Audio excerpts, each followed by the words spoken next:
করেন কিংবা আপনারা চাকরি করেন, যেই কাজ করেন আপনারা কাজের পাশাপাশি একটু খেলাধুলা করবেন। বিসমিল্লাহির রহমানির রহিম। আসসালামু আলাইকুম। এটা আছেন আমাদের সবজি ক্ষেত। সবজি ক্ষেতের মাঝখানে আমরা এই ঘরটা করছিলাম। মূলত এই ঘরটা করছিলাম আছেন খেলাধুলা করার জন্য করা হয়েছিল। তো আমরা ঘরের উপরে যেটা দিয়েছিলাম চাল সিস্টেমে আমরা তেরফলা দিয়েছিলাম। তো মানে সেই তেরফলা মানে পচে গেছে, নষ্ট হয়ে গেছে।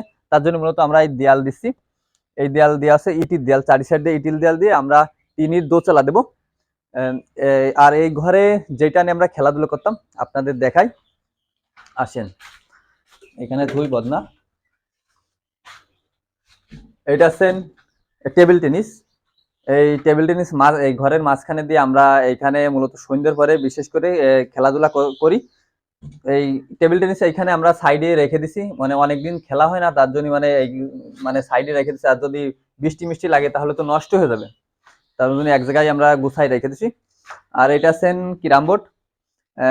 এই ক্যারাম বোর্ড আমরা মানে যখন আমরা টেবিল টেনিস খেলি তখন আমরা ক্যারাম বোর্ড এক সাইডে এরকম রাখে দিই, আর যখন আমরা ক্যারাম বোর্ড খেলি তখন আমরা টেবিল টেনিস এরকম রাখে দিই। তো দুইটা মানে ঘর ছোট, তো দুইটা বিছাইলে হয় না।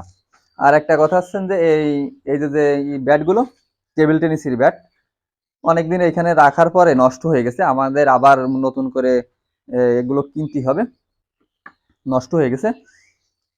আর আমাদের স্ট্যান্ডও ক্যারাম বোর্ডের স্ট্যান্ডও ভালো নেই।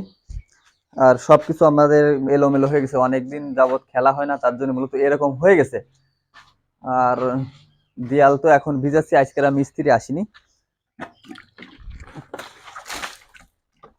এরকম ভিজালি তো ইটির দেয়াল তো একটু ভিজাতেই হবে। তো আমি আমি আপনাদের কয়েকটা কথা বলতে চাই, সেটা হচ্ছেন যে আপনারা যে কাজ করেন, আপনারা খামার কাজ করেন কিংবা আপনারা চাকরি করেন, যেই কাজ করেন আপনারা কাজের পাশাপাশি একটু খেলাধুলা করবেন, ঘুরবেন, তাহলে দেখবেন যে মনটা ভালো হয়ে গেছে, ফ্রেশ হয়ে গেছে। তো আমরাও অনেক কাজ কাম করি, আপনারা তো জানেন। আমরা খামারে কাজ করি, সবজি খেতে কাজ করি, অনেক কাজ করি। আপনারা যদি ভিডিও দেখে থাকেন তাহলে বুঝতে পারবেন। তো তার পাশাপাশি আমরা সন্ধ্যে পরে একটু বিনোদন নেওয়ার চেষ্টা করি। তো এই ঘরটা মানে রিফাইন করার পরে দেখাবো আপনাদের যে কিরকম হয়েছে। তো আপনার সবাই ভালো থাকবেন, সুস্থ থাকবেন। আসসালামু আলাইকুম।